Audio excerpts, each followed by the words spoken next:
Hello friends, how are you all. हमारा banking वाला test discuss कर रहे हैं। बैंकिंग का जो लास्ट टेस्ट हमने किया था वो टेस्ट था SKPO2 ANKN। इस टेस्ट के अंदर दो क्लोज टेस्ट थे, तो आज हम उन दोनों क्लोज टेस्ट को डिस्कस करेंगे। क्लोज टेस्ट का अगर मैं लेवल की बात करूं, ओवरऑल दोनों क्लोज टेस्ट का लेवल थोड़ा सा अच्छा था, मतलब थोड़ा सा, लेकिन लेकिन वही चीज़ है। मैं तो रोज़ की तरह एक ही बात कहूँगा कि अगर अंडरस्टैंडिंग बना के क्लोज टेस्ट किया जाता तो बहुत इजीली सॉल्व किया जा सकता था। ठीक है ना। तो देखते हैं, हम क्लोज टेस्ट को उठाते हैं। अगेन, क्लोज टेस्ट हमें करना कैसे होता है, हमें पहले क्वेश्चन से ऑप्शंस नहीं देखने होते। ठीक है ना। क्लोज टेस्ट को करते हुए सबसे पहले उसके 5-6 सेंटेंसेस को पढ़ो, थोड़ी सी अंडरस्टैंडिंग क्रिएट करो, then only go to the options. Options पे भी जाने के बाद हमें ऑप्शंस को फिट नहीं करना होता, हमें ऑप्शंस को एलिमिनेट करना होता है। हम ये नहीं देखेंगे कि इस कॉन्टेक्स्ट में ये फिट हो रहा है, हम ये देखेंगे कि इस कॉन्टेक्स्ट में ये फिट नहीं हो रहा है। क्योंकि जब फिट नहीं करोगे ना, जब फिट करने लगोगे तो हो सकता है दो ऑप्शन फिट हो जाए, लेकिन अगर फिट नहीं करोगे यानी कि ऑप्शंस को एलिमिनेट करना शुरू करोगे तो गारंटीड है कि ऑप्शन जो जाके फिट होगा वो एक ही फिट होगा। ठीक है ना। तो थोड़ा सा इन दो चीज़ों पे अगर हम ध्यान दें तो बहुत इजीली हम क्लोज टेस्ट को कर सकते हैं। तो अभी हम क्लोज टेस्ट को देख रहे हैं। क्या लिख रहा है देखो। कह रहे हैं India's emphatic innings and 36 run victory.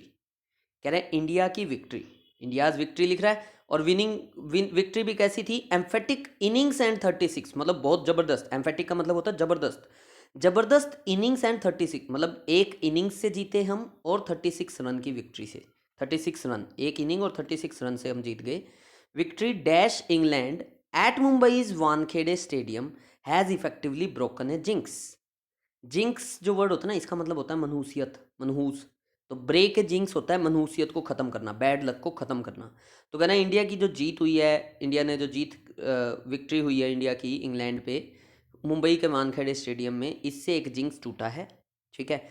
Among all its test cricket rivals, कह रहा है हमारे जितने भी टेस्ट क्रिकेट राइवल्स हैं, discounting the hype around games dash Australia. कह रहा है कि डिस्काउंट कर दो, डिस्काउंट का मतलब होता है कम करना। ठीक है। तो जो हाइप है गेम्स डैश ऑस्ट्रेलिया, भी ऑस्ट्रेलिया के साथ जो हमारी गेम्स होती हैं उसमें जो हाइप होता है।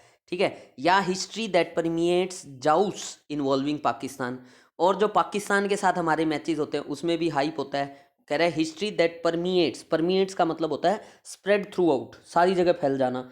और जाउस्ट, जाउस्ट का मतलब होता है टू compete क्लोजली। अब देखो पाकिस्तान के साथ जब हमारा मैच होता है तो क्या होता है, हम मैच को मैच की तरह से नहीं देखते, हम तो ये देखते हैं कि ये तो इंडिया और पाकिस्तान की एक लड़ाई चल रही है ना। तो वही कह रहा है डिस्काउंटिंग द हाइप, इन सब चीज़ों को एक बार थोड़ा सा साइड पे रख दो।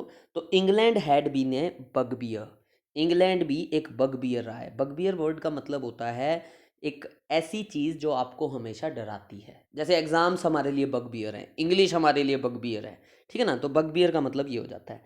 क्या कहना चाह रहा है, कह रहा है कि among all its test cricket rivals, जितने भी हमारे राइवल्स हैं उनमें से इन दोनों को हटा दो, एक तो ऑस्ट्रेलिया को हटा दो और पाकिस्तान को, क्योंकि दोनों का अलग अलग रीज़न है।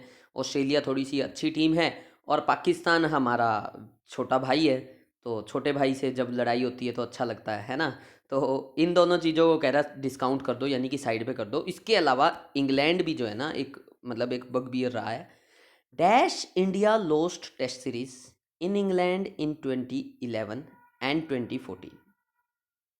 कह रहा dash India lost test series in England, India ने टेस्ट सीरीज हारी इंग्लैंड में 2011 में और 2014 में। It also suffer the ignominy of dash at home in 2012। 2011 और 2014 में तो हम इंग्लैंड में हारे जाके, और 2012 में हम हमारे को इग्नोमिनी सफ़र करनी पड़ी। इग्नोमिनी का मतलब होता है पब्लिक शेम। ठीक है। तो पब्लिक शेम मिली हमारी को, क्योंकि हम घर में भी 2012 में तो इंडिया में भी मैच हुए थे, वहाँ पे भी हम हार गए थे। कह रहे redemption finally came in Mumbai. Redemption होता है मतलब रिडीम करते हो आप, रिकवरी। तो रिकवरी जो finally came in Mumbai as Virat Kohli's man dash an unassailable 3-0 lead. Unassailable, जिसको हराया ना जा सके, unable to be defeated, unable to be attacked. तो मुंबई के अंदर विराट कोहली के मैन यानी कि विराट कोहली की टीम ने 3-0 की लीड ले ली। अब 3-0 की लीड ले ली with just the fifth and final test remaining to be played. तो फाइनल मैच बचा हुआ है, एक ही 5 की सीरीज़ है, 5 में से 3-0 से हम ऑलरेडी आगे चल रहे हैं, एक ही मैच बचा हुआ है, ठीक है ना। तो अनअसेलेबल हो गई थी, to be played in Chennai starting Friday को स्टार्ट होना match. The cobwebs of the past have been shed and a new dash is in place. कह रहा है जो कोबवेब्स हैं, कोबवेब्स होता है, कोबवेब एक्चुअल में यूज़ होता है मकड़ी के जाले, ठीक है ना। तो कोबवेब का यहाँ पे मीनिंग यूज़ हो रहा है कि मतलब जो जो हमारी जो डिसग्रेस थी, जो हमारी मकड़ी के जाले होते हैं ना, ब्यूटी को ख़राब करते हैं घर की, तो जो डिसग्रेस थी उस चीज़ को हमने क्या कर दिया है, शेड कर दिया है, ठीक है ना। And a new dash is in place, and a new, मैं मतलब लाइक सीरियसली मेरे को तो इस क्वेश्चन का 16 क्वेश्चन का आंसर पता है, मैं ऑप्शंस भी नहीं देख रहा, then also I know the answer of this question.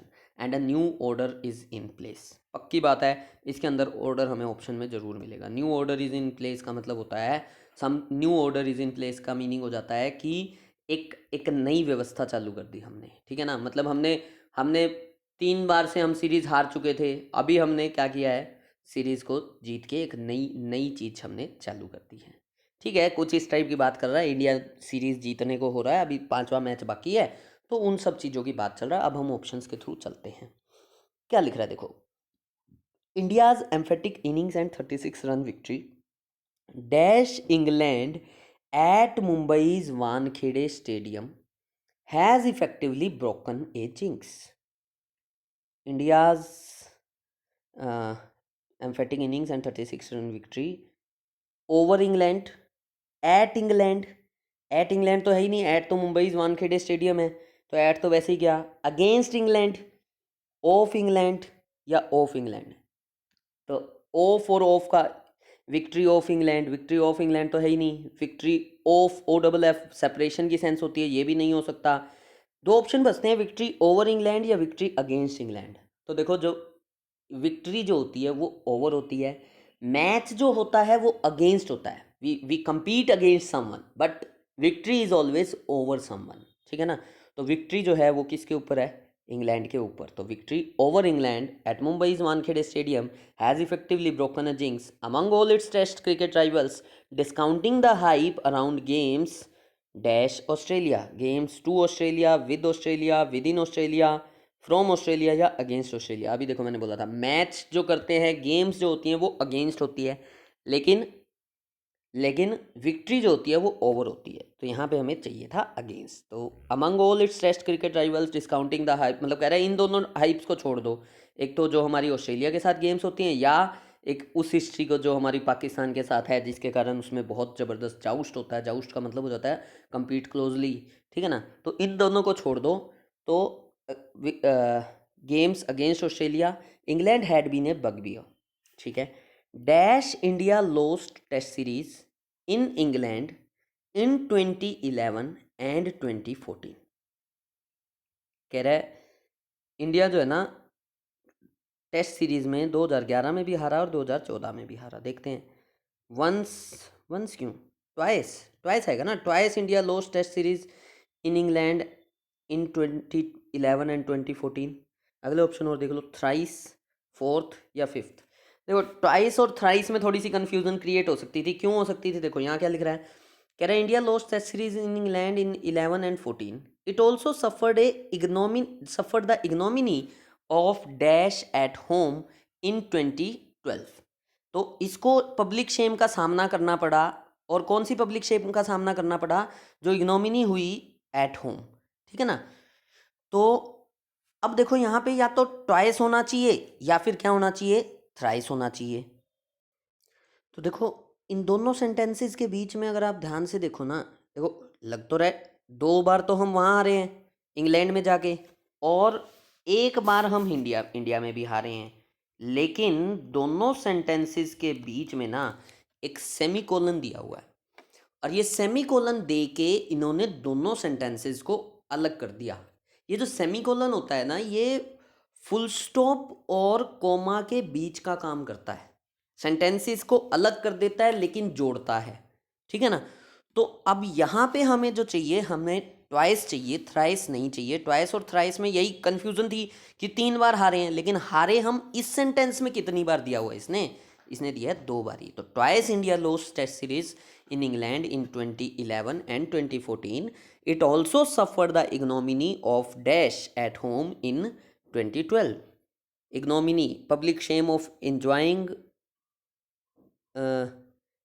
at home in 2012, having at home in 2012, losing, dropping या finding, किस चीज़ की ignominy हुई होगी, हारने की, है ना। तो losing, ignominy of losing at home in 2012। अगला देखो, कह रहे redemption finally came in Mumbai as Virat Kohli's man. Recovery कब हुई, जब Virat Kohli's man dash an unassailable 3-0 lead with just the 5th and final test remaining to be played in Chennai starting Friday.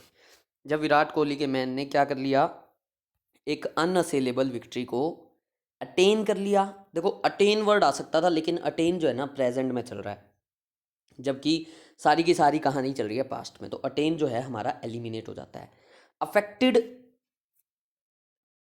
Affected N अनअसेलेबल lead, lead को आप affect नहीं करोगे।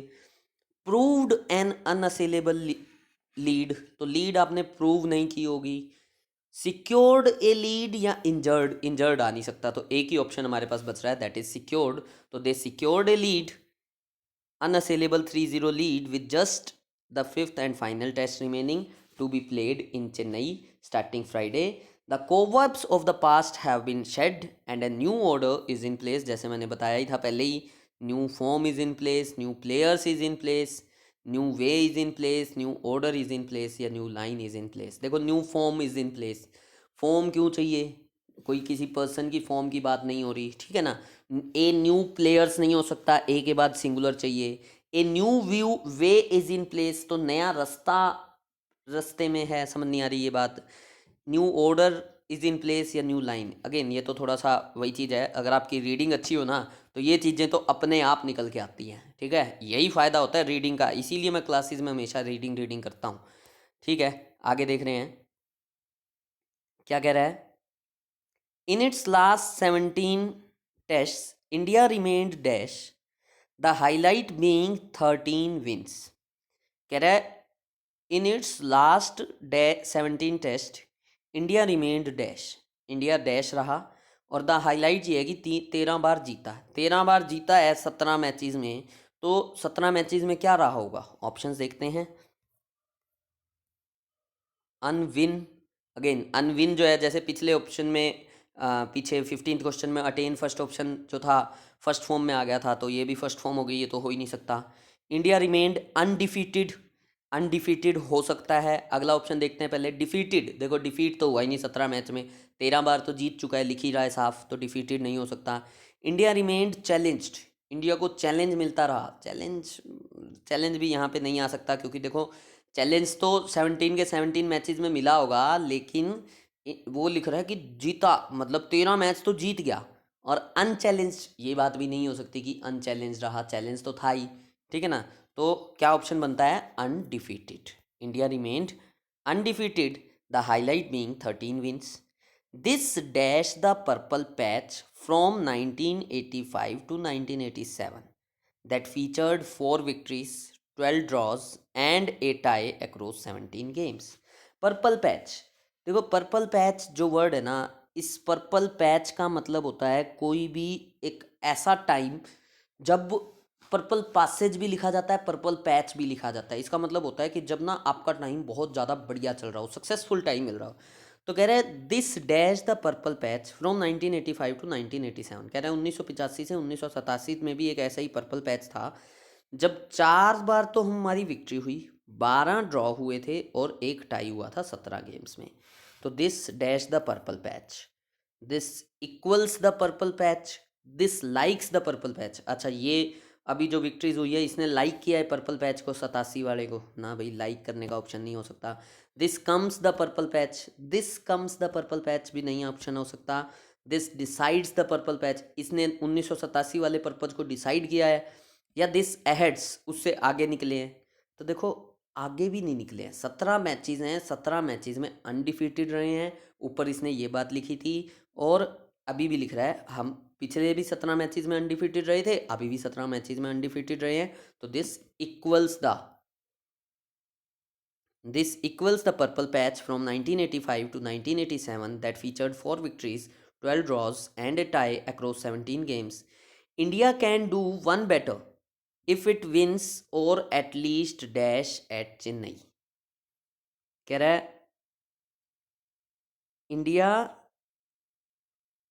Can do one better, India जो है एक और चीज़ अच्छी कर सकता है, मतलब 17 मैचेस से ज़्यादा अच्छा कर सकता है। इफ़ इट विंस और at least dash at Chennai, अगर यहाँ पे जीत जाए या क्या कर दे, हारे नहीं किसी भी वे में, तो या तो जीते या मैच को क्या कर दे, ड्रॉ कर दे। ऑप्शंस में देख लो, इफ़ इट विंस और इफ़ इट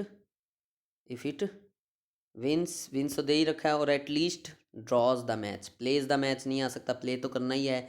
लूजेज हो नहीं सकता, compete हो नहीं सकता, इंडिया दे रखा है compete होना चाहिए। विंस प्लेज कम्पीट्स लूजेज हो नहीं सकता, एक ही ऑप्शन था ड्रॉज। तो विंस और एटलीस्ट ड्रॉज। अच्छा अब यहाँ पे ये मत सोचना कि सर अभी पीछे तो आपने वो नहीं लिया था प्रेजेंट इंडेफिनेट, यहाँ कैसे ले लिया, क्योंकि यहाँ पे सेंस उसने प्रेजेंट इंडेफिनेट की दे दी। क्या दे रहा है, अभी तक पास्ट को डिनोट कर रहा था, अब आगे को डिनोट कर रहा है। कह रहा है India can do one better if it wins और at least draws at Chennai. The current winning streak, streak जो वर्ड होता है इसका मतलब होता है a long line of something, जो हम जीतते चले आ रहे हैं। The current winning streak includes 5 consecutive test series triumphs. Sri Lanka, South Africa, West Indies, New Zealand and England have been vanquished. तो कह रहा है इस 5 कंजिक्यूटिव टेस्ट सीरीज ट्रायम्फ्स हैं, जिनमें Sri Lanka, South Africa, West Indies, New Zealand और इंग्लैंड सबको हमने वैंक्विश किया है। वैंक्विश का मतलब होता है डिफीट करना, बड़ी बढ़िया तरीके से हरा देना। From shedding the pangs of transition to charting its own path. Shedding, shed ऊपर भी आया था, शेड का तो मतलब हो जाता है to get rid of something, किसी चीज़ को ख़त्म करना। और जो पैंग्स है ना, इस पैंग्स का मतलब होता है मतलब पेनफुल इमोशंस जो होते हैं। तो क्या कह रहा है, कह रहा है from shedding the pangs of transition, जो हमारे पेनफुल इमोशन थे, जो ट्रांजिशन हो रहा था, चेंज हो रहा था, to charting its own path, chart its own path मतलब अपना नया रास्ता बनाते हुए।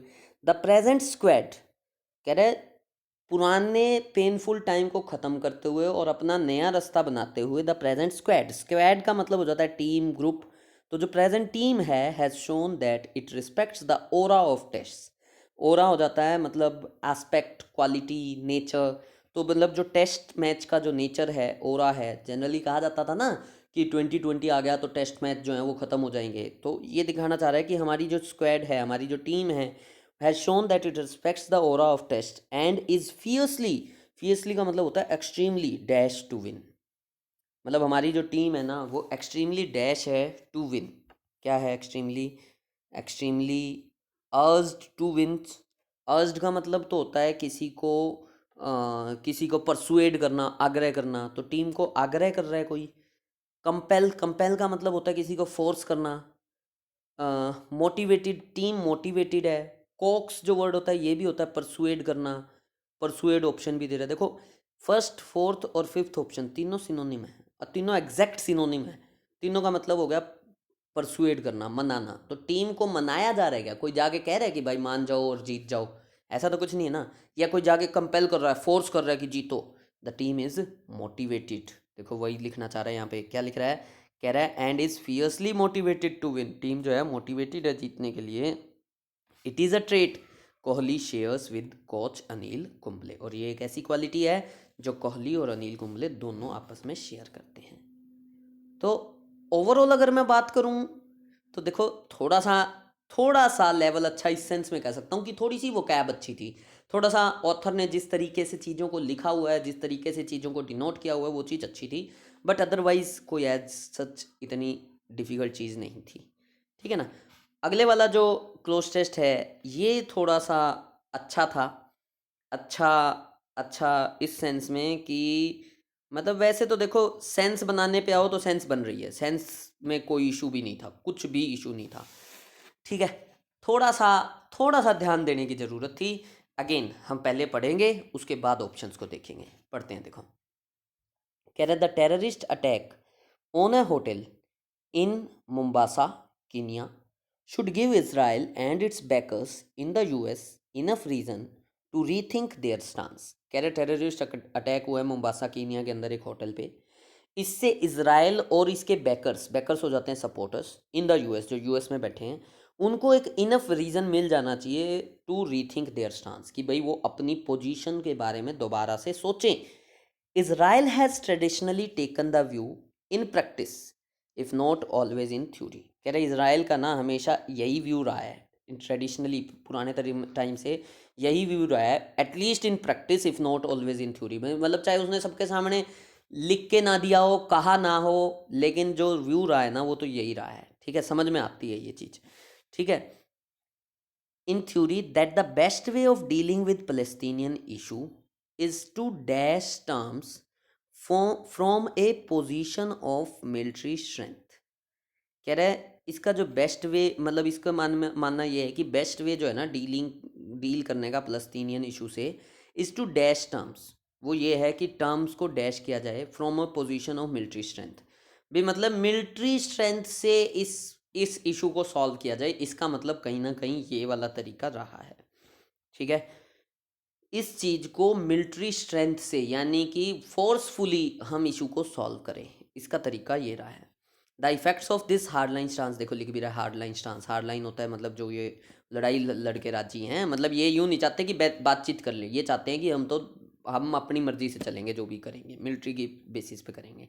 ठीक है, the effects of this hard line stance are dash to anybody who doesn't deliberately shut his eyes to it.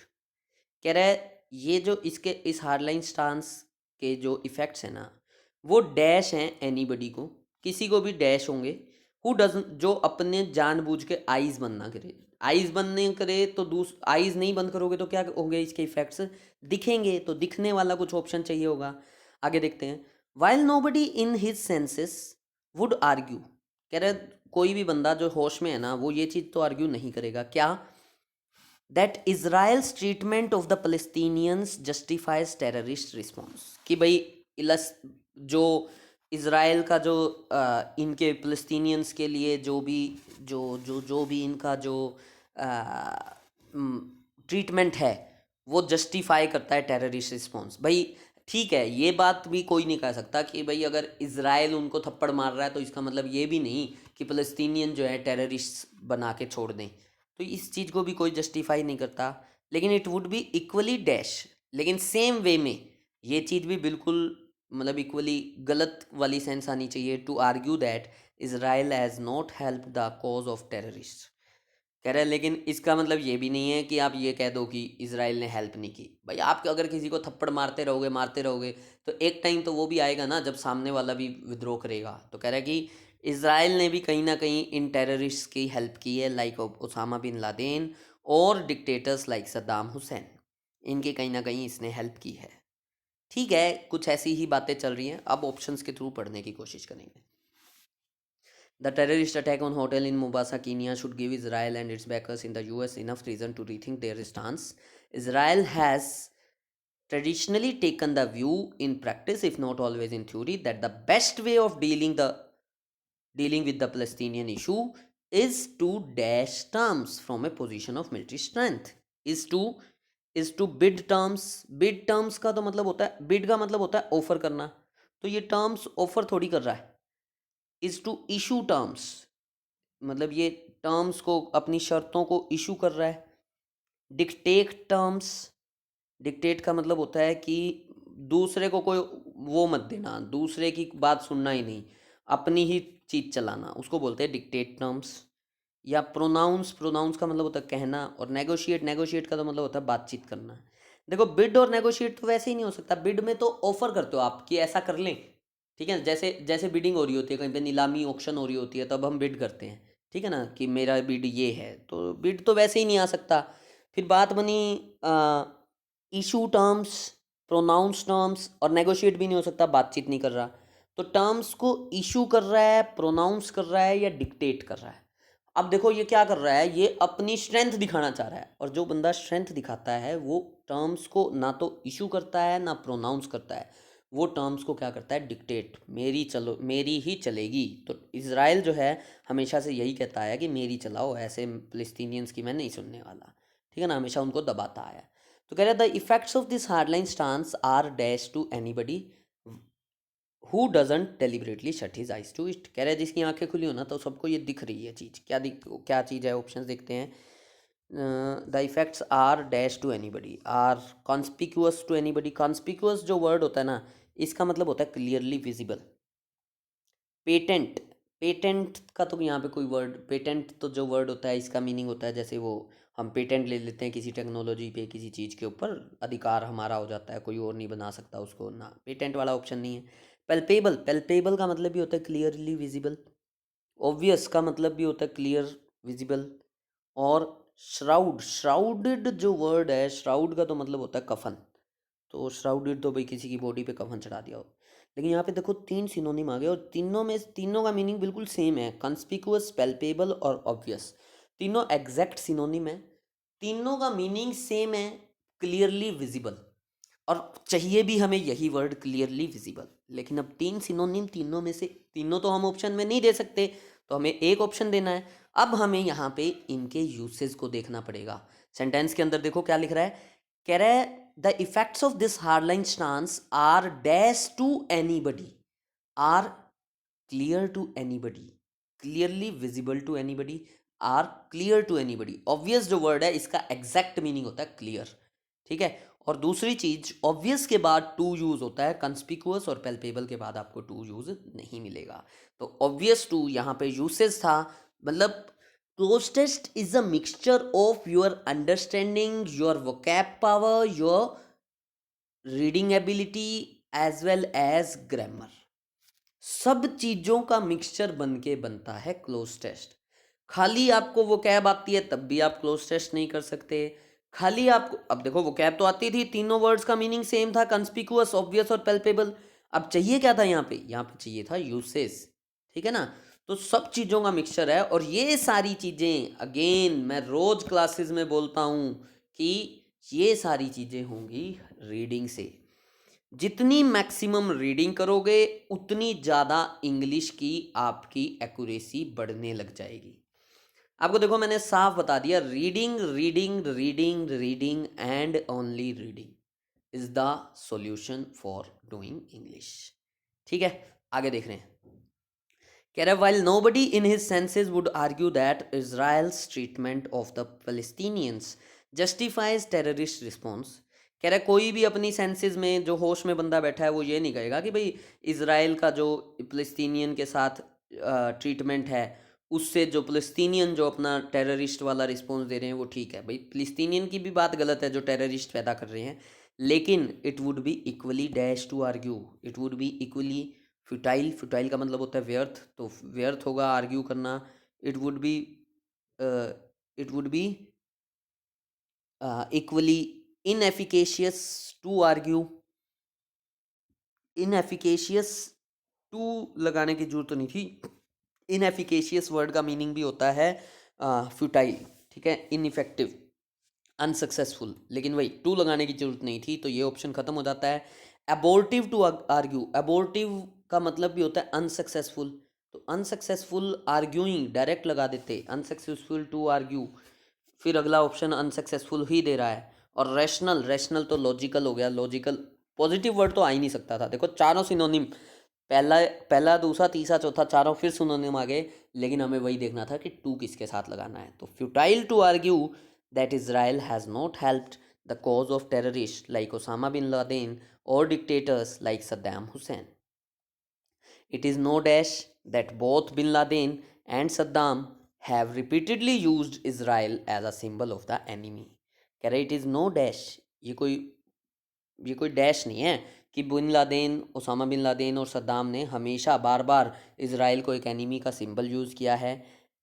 The former to gain legitimacy for his fundamental agenda, जो Laden था वो तो अपने फंडामेंटल एजेंडा को कानूनी बनाना चाहता था, और लेटर, लेटर मतलब Saddam to project himself as an Arab leader fighting the US Israel nexus. और जो सद्दाम था वो अपने आप को अरब कंट्रीज़ का लीडर बताना चाहता था जो यूएसए और इजराइल की सांठगांठ को लड़ रहा है without such an obvious common enemy. To dash people against both would find it much more difficult to sustain themselves. ठीक है, दोनों ने इसको यूज़ किया है। It is no dash, it is no fluke. Fluke का तो मतलब होता है सडन लक, तो ये कोई सडन लक की बात नहीं है। इट इज़ नो सुपोजिशन, ये कोई हम सपोज नहीं कर रहे हैं। It is no luck. It is no serendipity. Fluke और सेरेंडिपिटी बिल्कुल सिनोनिम होते हैं। फ्लूक भी होता है सडन चांस और सेरेंडिपिटी भी होता है सडन चांस। सेरेंडिपिटी होता है हैप्पी चांस, ठीक है ना। और को इंसिडेंस होता है कि मतलब अचानक से कोई चीज़ हो जाए, तो it is no coincidence. Happy chance वाली तो बातें ही नहीं है यहाँ पे। फ्लूक, लक और सेरेंडिपिटी तो हो ही नहीं सकता। कह रहे इट इज़ नो कोइंसिडेंस, ये मतलब अचानक से, ये नहीं है कि ऐसे ही हो गया हो। It is no coincidence that both bin Laden और इन दोनों ने इस चीज़ को यूज़ किया है। मतलब ओसामा बिन लादेन तो अपने एजेंडा को कानूनी बनाना चाहता था और जो सद्दाम था वो अपने आप को अरब लीडर बनाना चाहता था। ठीक है, फिर कह रहे हैं without such an obvious common enemy. कह रहे बिना ऐसा बड़ा एनिमी, कॉमन एनिमी होने के, without to dash people against both would find it much more difficult to sustain themselves. कह रहे अगर इतना बड़ा कॉमन एनिमी ना होता ना दोनों के साथ, तो दोनों को, लोगों को इकट्ठा करने में, both would find it much more difficult to sustain themselves. भाई ऐसा एनिमी था जिसके कारण से ये दोनों लोगों को इकट्ठा कर पाए, नहीं तो दोनों को बहुत ज़्यादा डिफिकल्टी होती to sustain themselves. To group people against, to rally people against, to band people against, to assemble people against, या टू कॉन्ग्रीगेट पीपल अगेंस्ट। देखो यहाँ पे ना एक सिंपल सी चीज़ आपको देखनी थी। सारे के सारे वर्ड्स ना सिनोनिम है, पहला, दूसरा, तीसरा, चौथा, पांचवा, सारे के सारे ग्रुप हैं। ग्रुप, रैली, बैंड, असेंबल और कॉन्ग्रीगेट। थोड़ी सी ग्रामर लगानी थी। देखो grammar as well as vocab. Congregate जो वर्ड होता है ना, इसका तो मतलब होता है रिलीजियस लोगों को इकट्ठा करना किसी रिलीजियस पर्पज़ के लिए। तो यहाँ पे रिलीजियस पर्पज़ तो कोई है नहीं, कॉन्ग्रीगेट को तो हम वैसे ही एलिमिनेट कर देते हैं। अब ऑप्शन बचते हैं to group people, to rally people, to band people, या टू असेंबल पीपल। ग्रुप का तो मतलब होता है, ग्रुप और बैंड जो वर्ड है ना, फर्स्ट और थर्ड, ये तो नाउन है। टू के बाद हमें चाहिए V1, तो ऑप्शन बचते हैं हमारे पास दो, रैली और असेंबल। रैली पीपल अगेंस्ट या असेंबल पीपल अगेंस्ट। असेंबल का तो सिंपल मतलब होता है इकट्ठा करना, और रैली का मतलब होता है लोगों को एक साथ लेके चलना। ठीक है ना, असेंबल सिंपल होता है इकट्ठा करना, रैली का मतलब होता है लोगों को एक साथ लेके चलना। तो दोनों के पास ये कॉमन एनिमी था जिसके अगेंस्ट लोगों को इकट्ठा किया जा रहा था या लोगों को साथ लेके जाया जा रहा था। लोगों को रैली किया जा रहा था, लोगों को साथ लेके जाया जा रहा था। देखो इस क्लोज टेस्ट के अंदर ना लगभग 4 क्वेश्चन ऐसे थे जिनके अंदर सिनोनिम्स थे सारे के सारे। बस वर्ड्स का यूसेज देखना था कि कौन से वर्ड का यूसेज कैसे है। ठीक है, और ये वर्ड्स के यूसेज, अगेन मैं आप लोगों को वही चीज़ बताऊंगा कि जो वर्ड्स के यूसेज आप सीखोगे ना, वो आप सिर्फ और सिर्फ रीडिंग से सीख सकते हो। Reading is the only way that can help us to achieve our goals. ठीक है ना। आज भी देखो, कभी भी ऐसा नहीं होता कि टाइम खत्म हो गया हो। आज भी हमारे पास टाइम खत्म नहीं हुआ है। अगर हम आज से भी डेली का टारगेट लेके चले ना कि हम डेली 1.5 से 2 घंटे की रीडिंग करेंगे ही करेंगे। समझ में आ रहा है तब भी करेंगे, नहीं समझ में आ रहा तब भी करेंगे, हमें रीडिंग करनी है। देखो तरीका होता है, सिंपल सा वे बनाओ कि अगर आपको देखो ज़्यादा प्रॉब्लम है रीडिंग में, तो आप क्या कर सकते हो, आप पहले स्टोरीज को पढ़ना स्टार्ट करो, जैसे हम बेसिक बैच में करते हैं। हम बेसिक बैच में, अगर आप लोग बेसिक बैच लगा रहे हो तो आपको पता होगा, या नहीं लगा रहे तब भी कोई बात नहीं, आप अपने घर पे बैठ के भी ये सब चीज़ें कर सकते हो। आप नॉवेल्स इशू करवाओ अपने पास, क्लासेस अपने अपने सेंटर से भी आप नॉवेल्स इशू करवा सकते हो। हमारे पास नॉवेल्स रखी हैं, आप नॉवेल्स इशू करवा सकते हो। जिनको बेसिक लेवल पढ़ना है, ठीक है। नॉवेल्स पढ़ने से, स्टोरीज पढ़ने से हमारा थोड़ा सा इंटरेस्ट क्रिएट होगा और थोड़ी सी हमारी रीडिंग पावर बढ़ेगी। जब नॉवल पढ़ते पढ़ते हमें 1 डेढ़ महीना हो जाए, जब हमारी रीडिंग थोड़ी सी इस लेवल की हो जाए कि हम अच्छे से रीडिंग कर पा रहे हैं, और साथ ही साथ आप क्लासेस तो लगा ही रहे हो, तो क्लासेस के अंदर भी हम डेली रीडिंग करते ही हैं, तो उस लेवल के बाद आप न्यूज़पेपर को डेली 1.5 से 2 घंटा देना स्टार्ट करो। न्यूज़पेपर को भी हमें बदल बदल के पढ़ना है। हमें ऐसा नहीं करना कि हम रोज टाइम्स ऑफ इंडिया पढ़े जा रहे हैं तो पढ़े ही जा रहे हैं ना। न्यूज़पेपर भी मैं तो यही कहूँगा कि instead of reading a newspaper in hard copy, आप सॉफ्ट कॉपी पढ़ो। यानी कि ऑनलाइन आज के टाइम पे सब चीज़ अवेलेबल है, और जियो ने इतना अच्छा कर दिया कि अब तो जियो के अलावा सब कंपनीज नेट बहुत सस्ते में दे रही हैं। सब लोग अदरवाइज लाइब्रेरीज में जाते हो तो नेट आज के टाइम पे सबके पास अवेलेबल है, ठीक है ना। तो कोशिश किया करो कि रीडिंग इतनी की जाए, और न्यूज़पेपर को बदल बदल के, जैसे हिंदू का एक एडिटोरियल पढ़ लिया, एक एडिटोरियल टाइम्स ऑफ इंडिया का पढ़ लिया, एक एडिटोरियल हमने इंडियन एक्सप्रेस का पढ़ लिया, एक एडिटोरियल लाइव मिंट का पढ़ लिया। अलग अलग चीज़ों को पढ़ो, साथ ही साथ चीज़ों को चेंज करके पढ़ो। कभी इकोनॉमिक्स को पढ़ो, कभी पॉलिटी को पढ़ो, स्पोर्ट्स पढ़ो, हर टाइप की चीज़ें पढ़ो। अब देखो इसके अंदर क्या था, आज वाले टेस्ट में क्या था, एक तो पैसेज जो क्लोज टेस्ट था वो स्पोर्ट्स से रिलेटेड था, और दूसरा एक इंटरनेशनल अफेयर्स से रिलेटेड था। तो अगर हमारी दोनों टाइप की रीडिंग होगी तभी तो हम चीज़ों को पढ़ पाएंगे।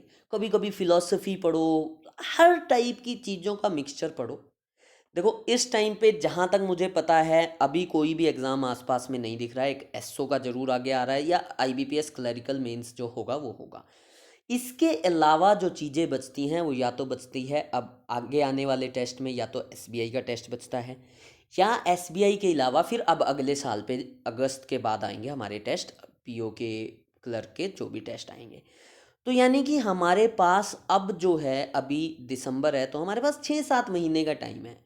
और मैं आपको गारंटी दे सकता हूँ इन 6-7 महीने के अंदर अगर आप डेली 1.5 से 2 घंटे की रीडिंग स्टार्ट करते हो तो आप एक ऐसे लेवल पे पहुंच जाओगे कि इंग्लिश का किसी भी टाइप का कितना टफ से टफ एग्जाम आ जाए, हम सिर्फ कट ऑफ क्लियर नहीं करेंगे, हम दुनिया से आगे निकलेंगे सिर्फ और सिर्फ इंग्लिश के बेसिस पे। मैथ्स रीजनिंग तो ठीक है हमें आगे निकालेगी या नहीं निकालेगी, सबका लेवल जनरली सेम होता है। मैं इस चीज़ की गारंटी दे सकता हूँ 6 to 7 months अगर आप रेगुलर रीडिंग करते हो तो आप इस लेवल पे पहुंचोगे कि आप बहुत इजीली एग्जाम को क्रैक कर सकोगे।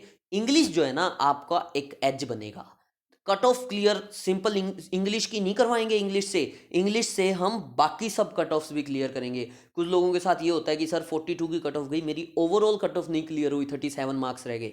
तो वहाँ पे भी 37 में अगर इंग्लिश में 3 नंबर लेके 37 आए होंगे ना, तो इंग्लिश में 3 की बजाय हम 13 लेंगे, जाके 47 पे पहुँचेंगे, और कट ऑफ अगर 42 की थी तो हम बहुत ईजीली अचीव कर सकते हैं। तो देखो बच्चों, करना एक ही काम पड़ेगा, एक ही छोटा सा काम करना है, डेली रीडिंग करनी है, डेली इंग्लिश को टाइम देना स्टार्ट करना है।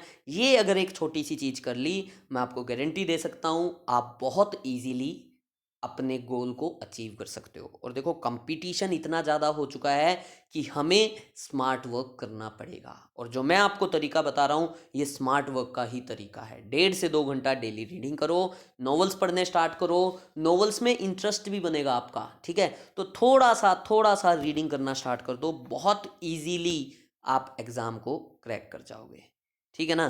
तो on this note, thank you friends.